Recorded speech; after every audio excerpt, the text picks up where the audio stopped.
Hello, and welcome to our third installment of Hunters Living with Art. I'm Hunter Thomas, and you probably know by now my mother is Nancy Thomas. She's a nationally known American artist. And tonight's guest is a very special person to me, and just I'm sure to many, many people. His name is Stewart Ellis. And why I've asked him here tonight is that his grandfather was an artist. He's passed now, but he was an English artist, and we had a lot of similarities when we first met, talking about life with an artist. Full disclosure, Stewart's also my boyfriend. But why this is cool tonight is that a book about your grandfather named Clifford Webb has just been published by a publishing company, Little Taller, and I thought it would be really fun to talk about this. To get rolling here, why don't you tell me what you know about your grandfather, because he was more than just an artist. He was, as you say, a war hero. He was. He served in the Indian Army as a captain. He served in the Wiltshire Regiment, and he fought in the First World War. He was wounded 4 times, and most seriously was shot in the jaw. In the jaw? Yes, and he survived, and he was mentioned in dispatches, which basically means that his military bravery was written up in the history of that battle. But during his time in the army, he was also producing art.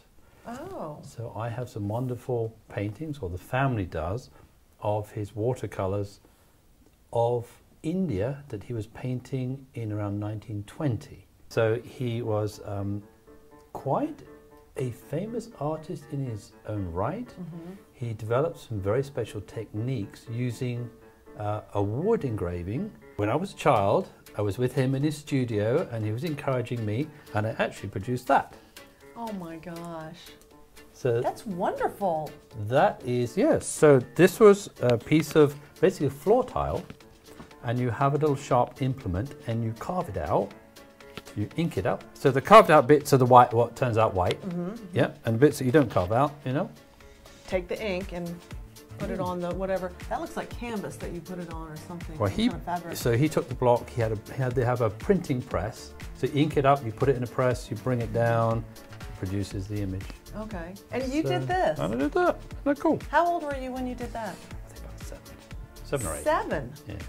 That's really good. I had a good teacher. You did. So were you, obviously you must have been inspired by him, or at least, at the very least, encouraged. But this is very precise, especially for a 7-year-old. Mm. And did you choose a fish? I mean, we've got a lot of your grandfather's books back here, or the ones he illustrated. Let's take a little moment for that too. This is a relation. This is his wife wrote, right? Yes, this is my grandmother. Okay. So so his name is Clifford Webb. Her name is Ella Monkton. So she wrote the stories, and he illustrated the books. Some of these books are dedicated to family members. Mm-hmm. That one up there called Strange Creatures is dedicated to me. You're kidding me. That's perfect. That's pretty apt, right? That's perfect. So I have a book called Strange Creatures dedicated to me. There you are. I knew one was dedicated to you, but I honestly didn't know it was that one. Yes, and it's funny how I chose to feature that, because this is a piece of my mom's first art. And I thought, well, that's a strange creature, and how perfect. There you go. Yeah. Speaking of your grandmother and grandfather, which is all in the book. All in the book. He was a rather colorful man, as artists are. Mm-hmm. And tell me some of your memories of him. As a young person, he was a pretty scary fellow. When you were a young person? Yes, because in those times, children basically didn't speak unless they were spoken to. So you were expected to just be quiet, be in the room. So we would go and visit, and we'd come in as a group, and a group for you means how many brothers? Oh, I got 4 brothers, yeah. 4 brothers. So his greeting was "Hello, slobs." Well, I remember you telling me you were a little afraid of him. Mm-hmm. Which I thought was ironic, since he's, illustrated mainly children's books. you know, that's right? Yeah, well, he was an illustrator, but the subject matter, you know, maybe that was my grandmother. So this is one of the ones I love. I know it's a card, but tell me about this era of your grandfather's work. Well, it's kind of Art Deco, a lot of it, I think. Oh, You know, so I see he that. did quite a lot of industrial scenes, steelworks, fishing villages, men in the I fields, love those. you know, those kinds of things. But what his, maybe if I could borrow the book for a certainly. second. I mean, what I'll you can, trade you. yeah, what you can see here was he perfected the means to generate shadow and texture with his cuts in the wood, which is, so if you look at that picture there, you can It's the see detail. That's what is mind-blowing, the detail. it would take him probably 2 weeks to make that. Ooh. He loved doing animals as well, so I turn the book around, you can see cats. He was very fond of doing cats. Every little nick and cut. I'm trying to imagine how he could envision what it would look like. Right. Do you ever think about that kind of stuff when it's mesmerizing, really? Honestly speaking, I started taking pictures. I had some of his artwork, and as I would go around family members, I'd see more of it on the walls. So I would take pictures of it because I wanted to try and recognize his different styles, and I started seeing types of work that I hadn't seen before, which was interesting. And it just so happened about a year ago, one of his students, a gentleman called Simon Brett, this fellow here, he was one of his students, and he was a real fan, and he decided to write a book. So the Simon Brett fellow had collected his art for many years as well. So we pulled the family art, Simon Brett's collection, and it's not comprehensive, but as a family and as a student, we're able to get a pretty good collection of his work together. Well, he wasn't all work. He had a area, as we've already said, he was colorful and I'm sure very passionate. And there was someone else, another important person in his life, right? Yes, the family laundry. All I know is he enjoyed going on painting expeditions with another person who wasn't his wife. Okay, she was the assistant. She was the assistant, yes. It'd be interesting to compare the art that he did actually on those painting expeditions. Were they painting expeditions? Is that what they were called? Or excursions? Excursions. You know, he wasn't a bad-looking fellow. Oh, no. Oh, I can see where you get it from. Nice. Blue eyes. Oh, there they are. Look at that. He was very handsome. Yeah, baby. Sorry. We knew the Austin Powers was going to come out because, remember, he is English at heart. And speaking of that, for our cocktails this evening, we do have a very English cocktail in honor of you and your English grandfather. Is an Elderflower Gin and Tonic. Awesome. So let's. Cheers. Oh. I thought we'd never get around to this part. Sweet.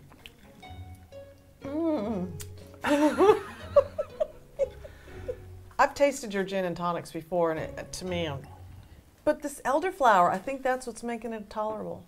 I spoke with the publisher today of this book. Oh, you did? I did, because they will be available via nancythomasgallery.com, and I didn't know what to expect because I was with you on some of the journey of getting this book done, and I know you spent many hours.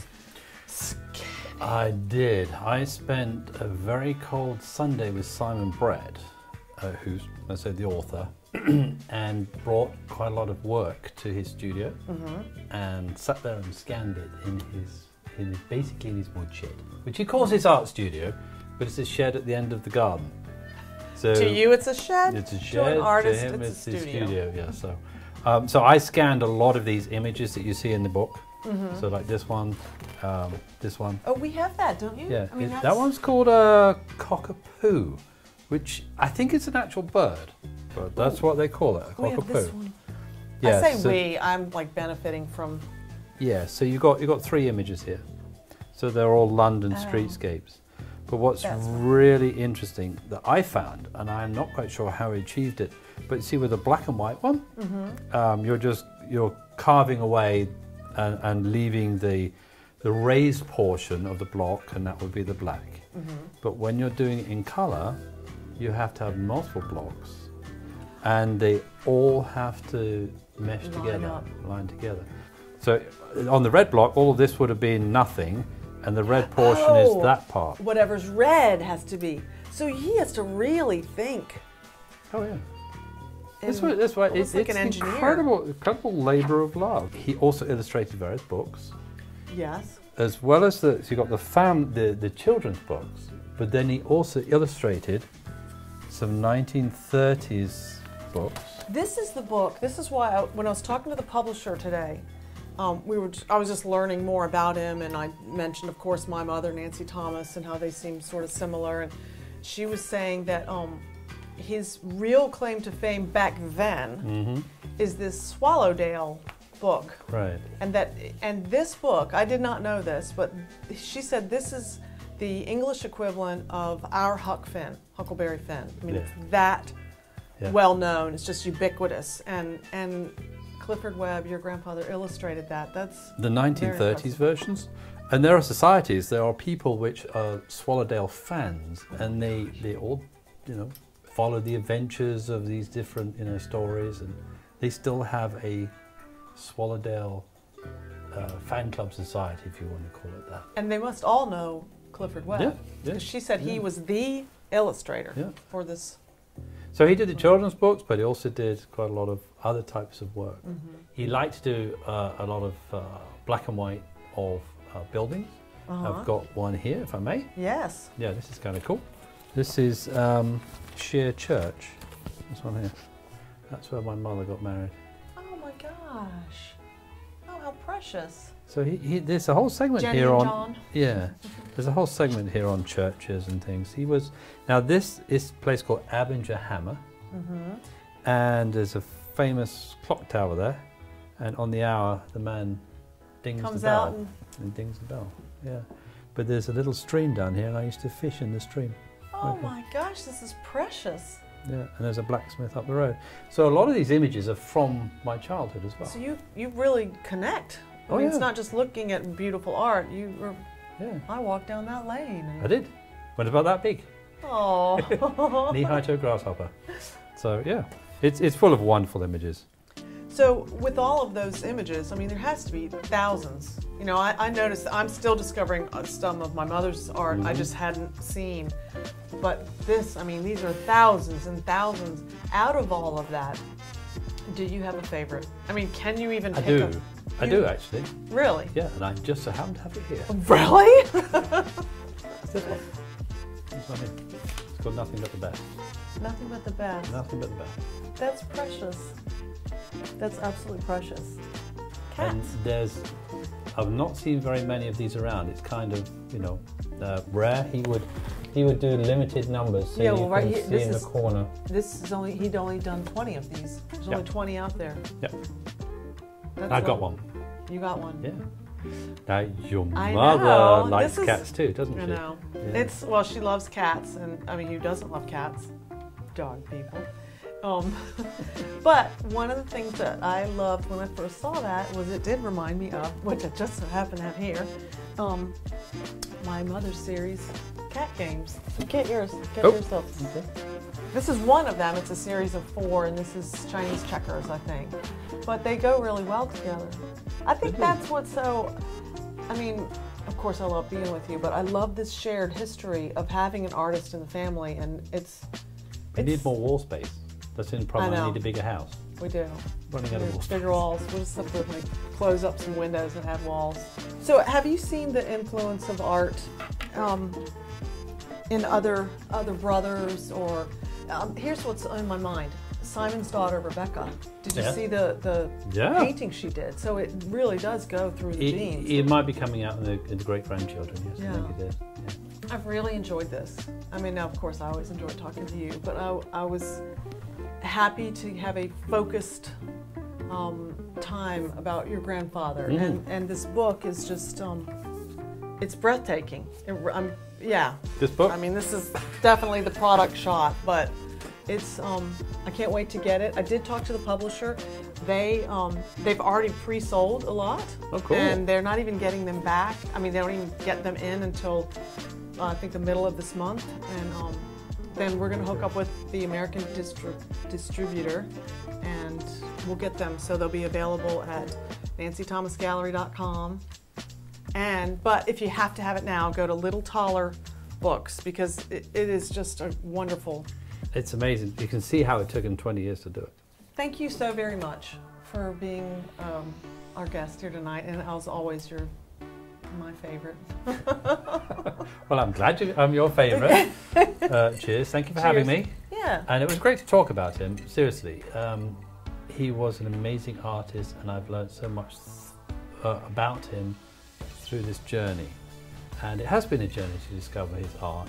I think a lot of it was lost and it was never really collated. So it's really nice to have it fully appreciated. Yes. And I think he was an artist that was underappreciated in his time, as a lot of artists are.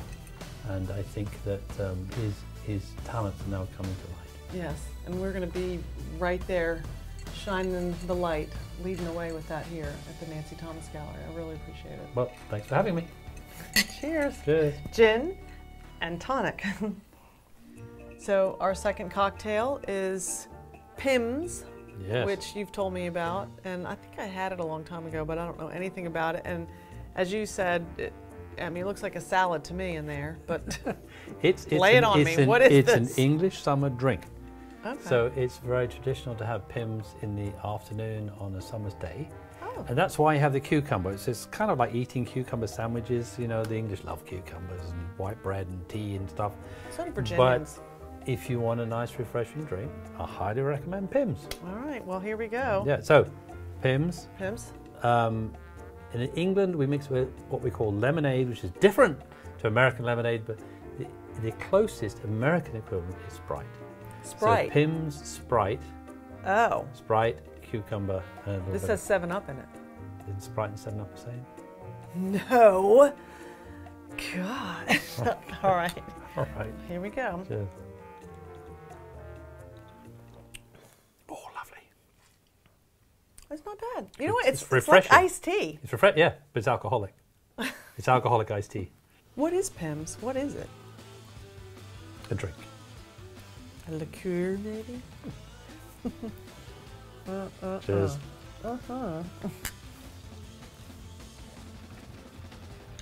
This one goes down a lot easier than the gin. It all goes down easy. That's because you're English.